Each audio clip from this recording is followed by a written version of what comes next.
Hi and welcome to Brain and Poulter's videocast today. Whether you're working from home or whether you're back in the office, what we are getting is a lot of feedback from clients at the moment that while things in the suburbs have returned pretty much to normal in terms of trade for food and beverage tenants, our CBDs and the waterfronts around our great cities in Australia are still under pressure, with a lot of tenants still not returning to normal trading, and that's causing some discussions and difficulties in terms of adhering to the mandatory code of conduct in the way to negotiate commercial leases. So we've been working with quite a few clients now on strategies of how to move forward with that. So we thought we'd share that with you today in this webinar. And we're going to talk about the 5 prongs to the strategies that we've been developing for renegotiating CBD food and beverage rents.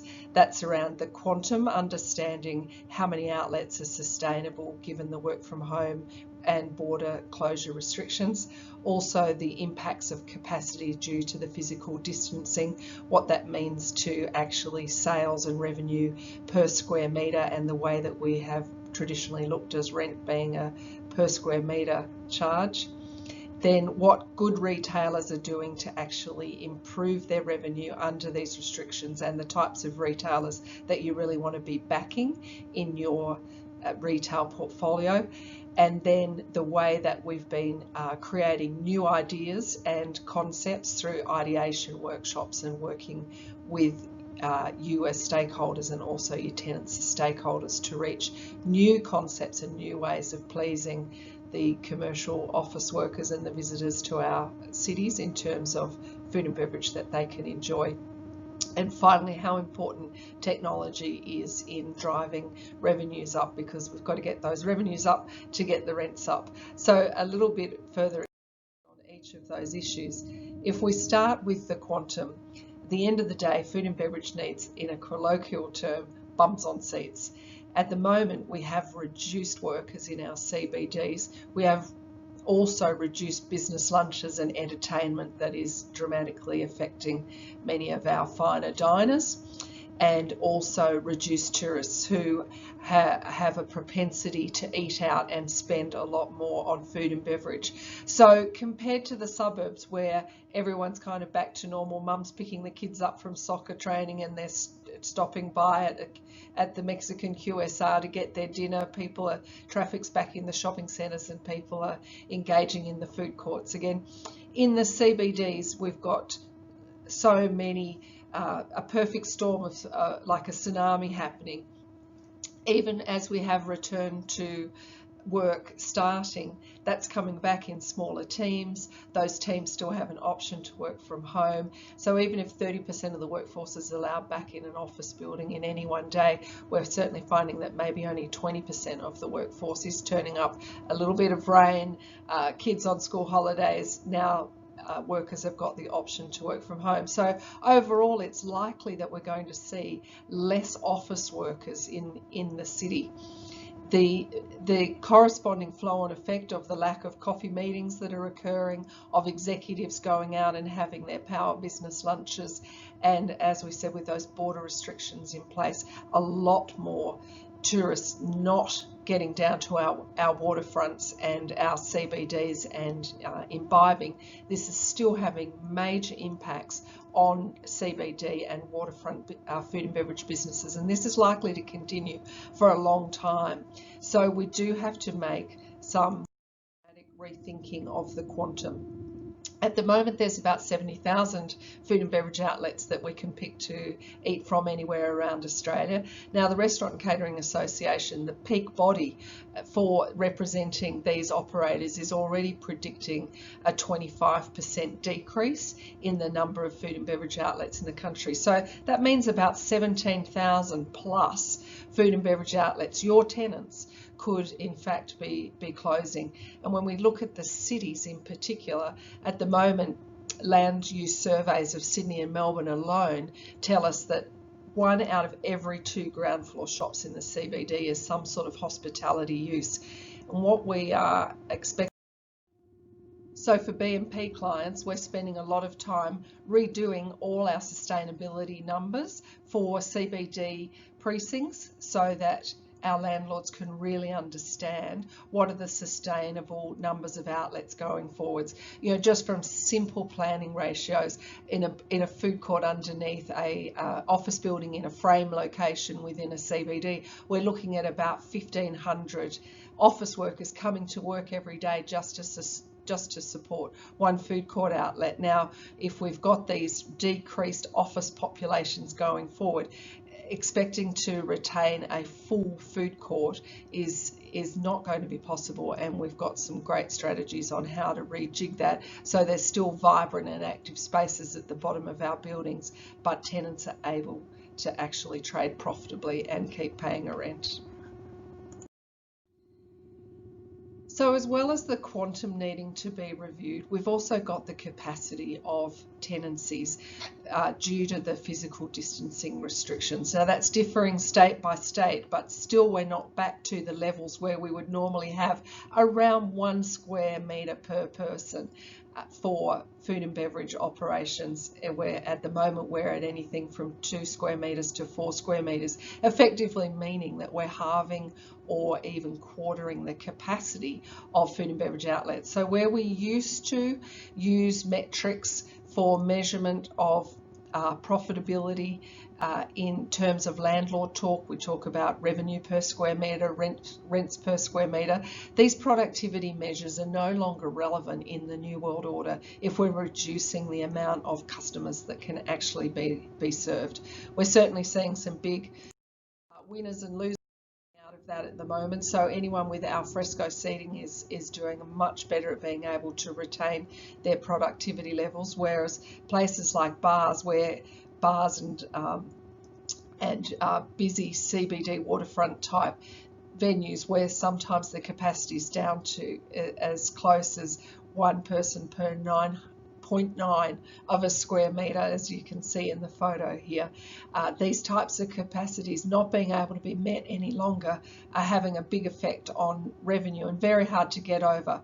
So what we have there is an amazing calculator that starts to look not just at sales and rent, but actually starting to understand retailers' profitability, because it's the labour costs that are required to still open kitchens and open bars.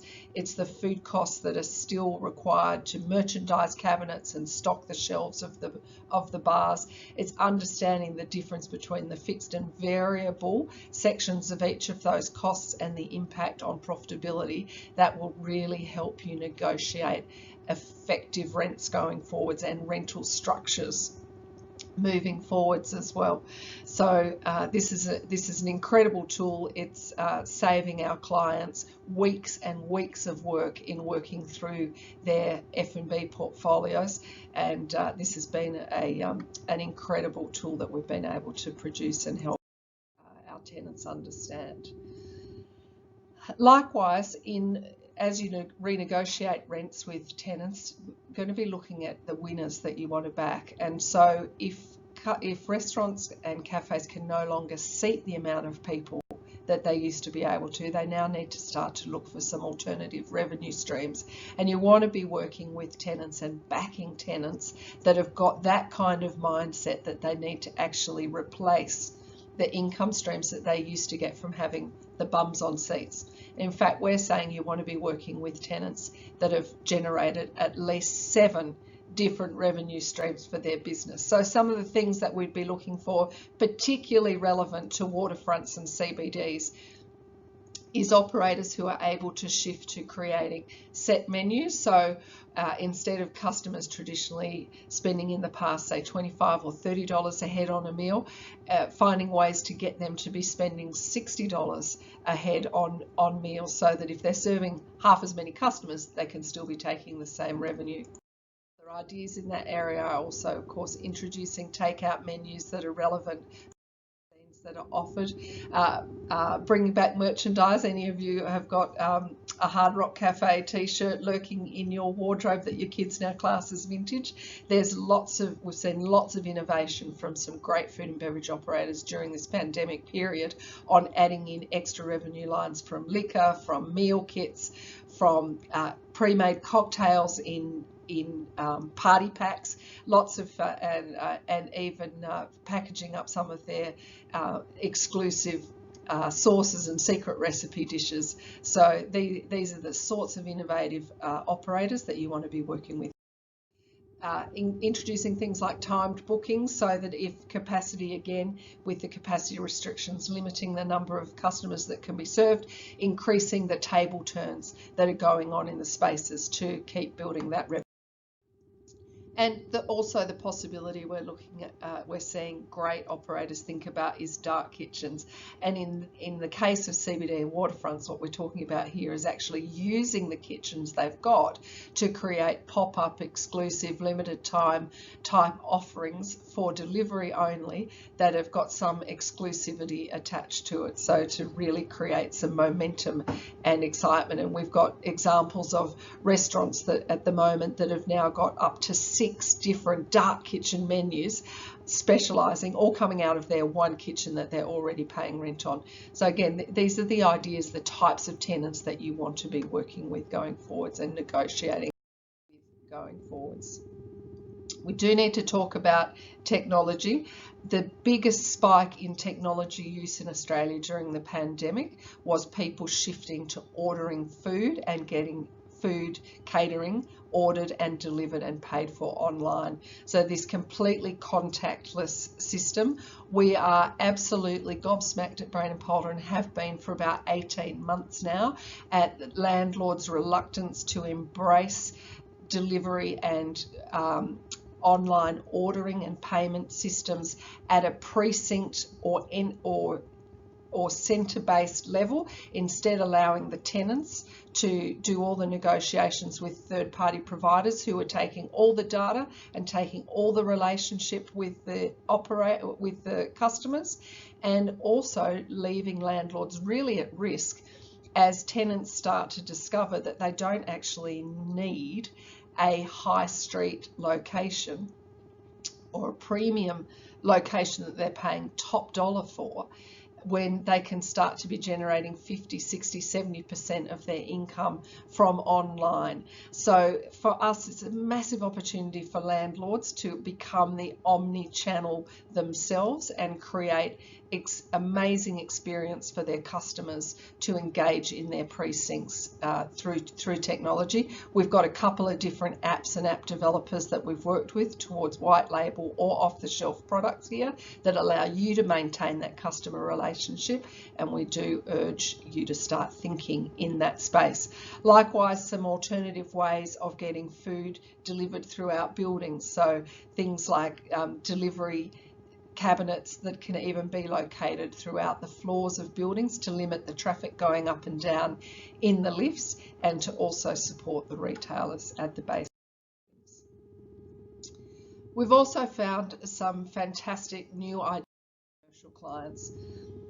So there you go, a bit of a heads up on the way forward. If you are struggling with how to move forward with your rental negotiations with CBD and tourism and leisure based food and beverage tenants, it is time to rethink the strategy. Just sitting back and hoping for traffic to return the way that it has in the suburbs is way off the mark, and we have got some sensible ratios and some thought processes to get that back on track. We've got the tools with the rental calculator, rent abatement calculator, to be actually able to really understand operators' businesses now, so that you back the winners.